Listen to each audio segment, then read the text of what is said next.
les filles.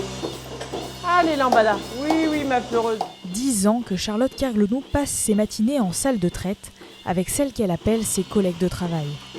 Mais depuis quelques années, les réveils sont plus difficiles. Quand on se lève et qu'on sait qu'on va pas gagner ce qu'on devrait gagner, ça met un peu en colère. En 2021, j'ai vendu mon lait à peu près à 42 centimes. Et pour être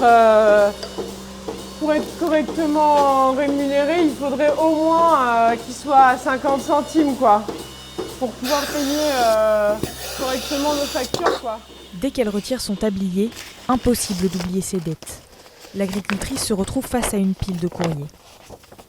Mais voilà, c'est un rappel aussi. Ça aussi.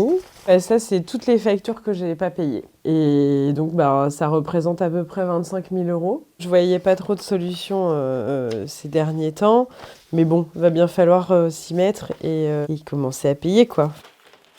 Le prix du lait est un enjeu, même dans les supermarchés. Ici, comme à la bourse, on affiche les prix du litre au centime près. Mais à l'heure du choix, le dernier mot revient au consommateur.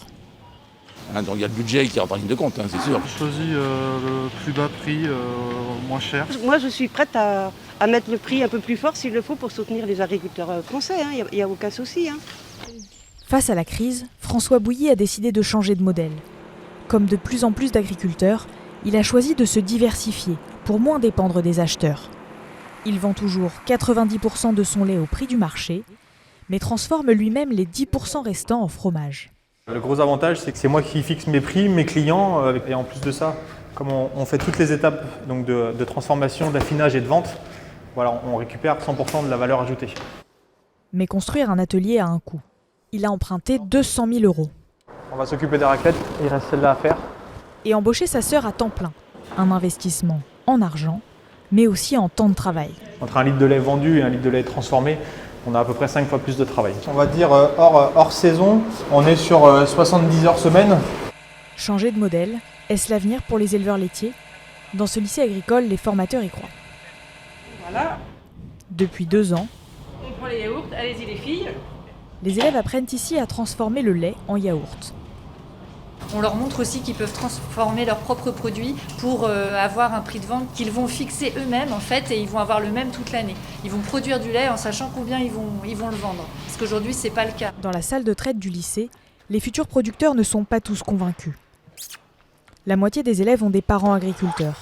Pour eux, c'est une piste à envisager, mais pas la solution. Ça permet de diversifier les productions pour montrer à tous les élèves qu'il n'y a pas que traire les vaches qui fait gagner de l'argent. J'espère que le prix du lait et que la crise va quand même cesser parce qu'il y a de moins en moins d'agriculteurs en France. Repenser le système, il y a urgence.